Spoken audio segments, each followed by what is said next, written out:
Are book editors low-key judging your manuscript? Are you concerned that an editor will charge you a whole bunch of money just to tell you your writing sucks, your manuscript is trash, and you should never write another word again? I know that fear feels real, but it's not grounded in truth. So in this video, I want to break down for you what I look for in a manuscript when I'm reading it for the first time.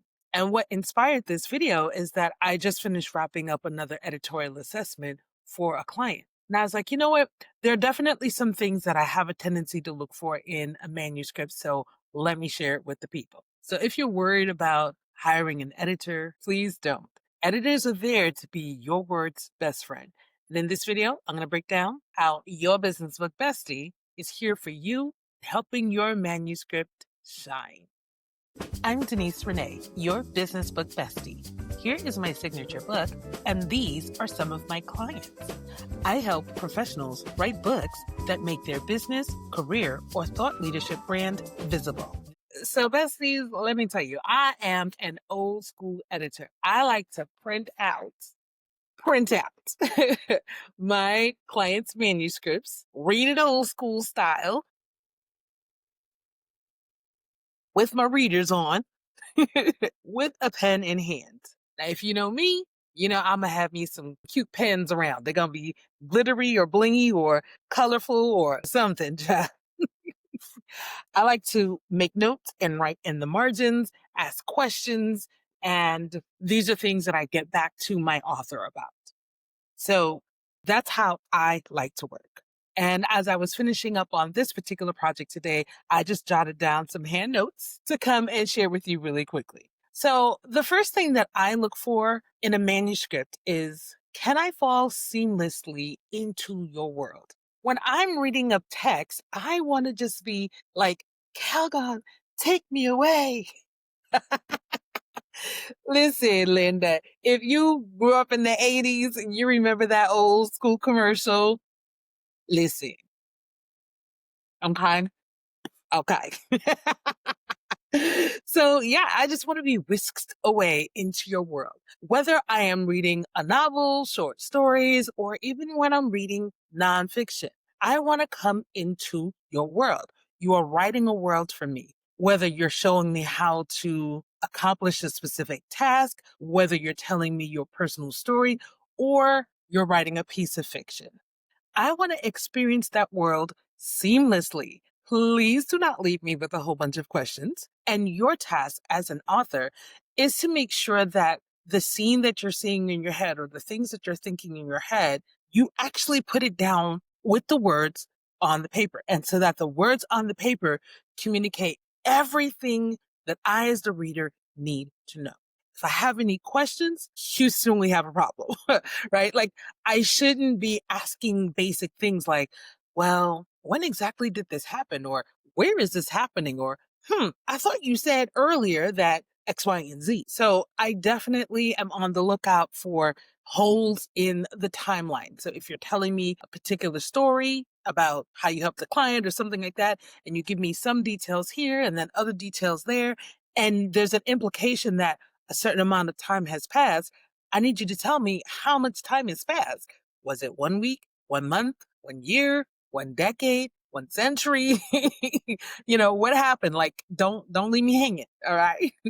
Also, I look for random pieces of information that are just floating out there in the ether without context. Sometimes authors do that. They'll just, blah, put something in there. And I'm like, wait, where did this come from? So I spot these things and I bring it to my author's attention and let them know, hey, want to provide some more context on this one here? I'm also looking to see, is the information that you're presenting, is it in a logical order? Now, this is especially important in nonfiction business books. If you are writing a how-to book, then I expect that the order of the book is going to be the order of the steps that someone should be taking to follow and accomplish whatever it is that they're supposed to be accomplishing. If that order doesn't make sense, I'm going to bring it up to that author. If you're sharing your personal story, are you sharing it in chronological order? Are you giving us little vignettes? Are you sharing more so principles that you learn? What's the structure for your book here? And as long as I'm reading and it follows and it flows and it makes sense, then we're all good. But if things are too jumpy or too sparse, or I'm left with too many questions, that's a problem.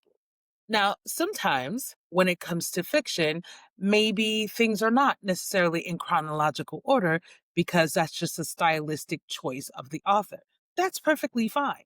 But as long as what you write makes sense within the world that you're setting up, and we'll get a little bit more into that, then I'm totally fine. But if things are just leaving me scratching my head and, it's like things that make you go, then this has to be addressed. And usually issues like that fall under structural editing. So the second thing that I look for when I'm reading a manuscript, especially for the first time when I'm doing an editorial assessment, I am looking to see, like I just briefly mentioned, does your world play by the rules that you've set up? Is there congruency in your text? Do things make sense in your world? I want to be able to pick up whatever it is you are throwing down.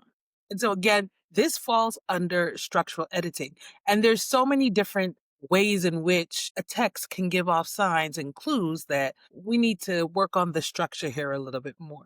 And if you're working on a manuscript and you're not sure whether or not your book is ready for publication or what type of editing you need, then I really want to recommend that you check out my service called an editorial assessment. It's basically where I get your manuscript, I print it out, do a thorough reading, make my little notes in the margins, and then I give you an MP3 recording where I share at least three things that are working well in your manuscript and at least three areas where I see you can make improvements on your text. I let you know what type of editing I think your manuscript needs based on what you submitted to me. And if it's appropriate, I might also include a sample edit of what it would look like if I were to make some changes. So not only do you get that as an MP3 recording, me just talking you through it, I also provide a written summary so that you can easily go back and refer. And at that point, if you want to use me as your editor moving forward, we can definitely do so. Or if you're shopping around and looking for other editors, or if you have had another editor and you want a second set of eyes, this is a great tool and opportunity to get an unbiased professional editor's opinion on your manuscript so that you can then make the next best decision for your book as it moves towards publication. Learn more about my editorial assessments at writingwithdenise.com/assessment. Check the description box below for the link. And the third thing that I look for as an editor when I'm reading a manuscript for the first time in my editorial assessments, am I seeing what you're seeing in your mind's eye? Like I said, all we have are the words on the page. And if your words on the page don't tell me exactly everything that I need to create a word picture in my mind, and that word picture in my mind is exactly how you imagined it in yours, then we have a communications problem. A lot of times authors will leave out very important expositional details such as time, place, and other contextual elements that help ground a story, whether you're telling your own personal story or you're writing fiction. That's a very common challenge that I see in a lot of manuscripts, and it's usually very easily fixable with some line editing. Now, me as an editor, my specialties are structural editing or book writing coaching, helping you basically from the beginning structure your entire manuscript before you even get started writing. And I also specialize in line editing or copy editing, going through line by line, making sure you're communicating as succinctly as possible, as clearly as possible, and as grammatically correct as possible. I also want to make sure that whatever stylistic choices in terms of your tone and your voice are definitely coming through and are consistent throughout your entire text. So I hope that this video has been helpful for you, and click on this video next to learn a little bit more why editing is worth the investment.